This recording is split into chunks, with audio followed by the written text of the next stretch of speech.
अगर आप ऐसे किसी भी मनवश व्यक्ति के साथ में जुड़ते हैं जो आज गुरुदेव के हिसार जेल में रहते सहते फालतू के ये ट्रस्ट वरस्ट बना रहे हैं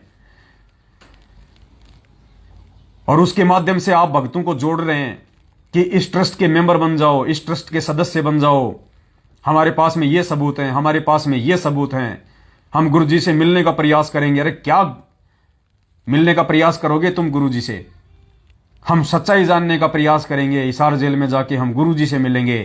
अरे गुरुजी के विषय में सच्चाई जाननी है, बरवाला कांड के विषय में सच्चाई जाननी है तो परमेश्वर के सत्संगों के आधार से जान पाओगे, गुरुदेव के पास जाके नहीं जान पाओगे। ये परीक्षा का दौर है और परीक्षा के समय में कोई मूर्ख ये कहे कि चलो बच्चों सारे इकट्ठे होके पेन कॉपी को यहीं रख दो, कुछ नहीं लिखना किसी ने, चलो सारे इकट्ठे होके हम अपने टीचर के पास चलेंगे और टीचर ही हमें बताएगा कि क्या लिखना है क्या नहीं लिखना है।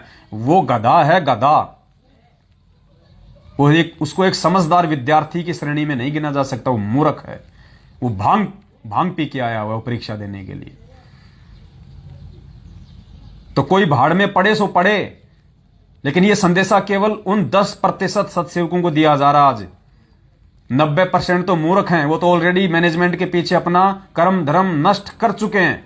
सब परमेश्वर की मर्यादा से दूर हैं, परमात्मा के लक्ष्मण रेखा से दूर हैं। वो तो सारे घटिया कुक्रम ऑलरेडी वो कर चुके हैं। काल ने उनको अपनी हद में जकड़ लिया है। उनका तो कभी भी नाश या सर्वनाश निश्चित है। मात्र 10% आत्माएं जो हैं इस धरती पे वो परमेश्वर की है, मात्र 10%। और 10% में से 50% की छटनी 2022 में हो जाएगी, 50% की।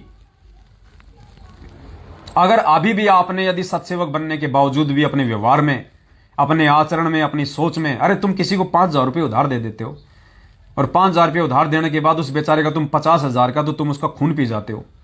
ये भक्ति हो रही है कि ड्रामा हो रहा है? तुम इंसान हो, जानवर अच्छे हैं तुम्हारे से तो जानवर। अरे गुरुदेव ने कितनी बार कहा सत्संगों में, या तो किसी की मदद मत करो। तुम क्यों फिर तुम दानी बनते हो? तुम क्यों दानवीर बनते हो फालतू में? जब तुम्हारी औकात अगर सहन करने की नहीं है, अगर तुम्हारी औकात अगर किसी को 2 रुपया उधार देके और फिर लेते समय शांति रखने की नहीं है, क्यों तुम फालतू के दानवीर बनते हो? क्यों तुम अपने कर्म फोड़ते हो? क्यों सामने वाले की आत्मा दुखाते हो? तुम मत दो किसी को जबरदस्ती, कोई तेरी जेब से थोड़ी निकाल रहा सामने वाला। उधार मांगना भगत का फर्ज है। एक दूसरे की जो मदद करना है वो गुरुदेव ने हमें सिखाया है।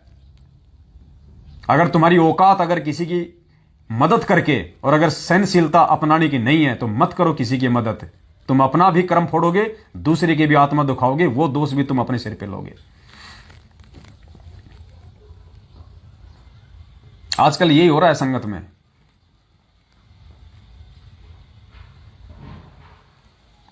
ये काल भगवान इस दास को हर प्रकार से तोड़ने का प्रयास कर रहा है, हर प्रकार का, लेकिन ये सफल नहीं हो पाएगा। मेरे साथ में परमात्मा है। खूब कोशिश करी इसने। अभी जो 4 लाख रुपए का जो मैटर है, पुण्यात्माओं, वो पैसे देने का अधिकारी मैं नहीं था। जिस प्रकार उस रणजीत ने मेरे ऊपर विश्वास करके और उसने वो 4 लाख रुपए मुझे दिए उस ओमपाल के लिए, मेरठ वाले के लिए, उस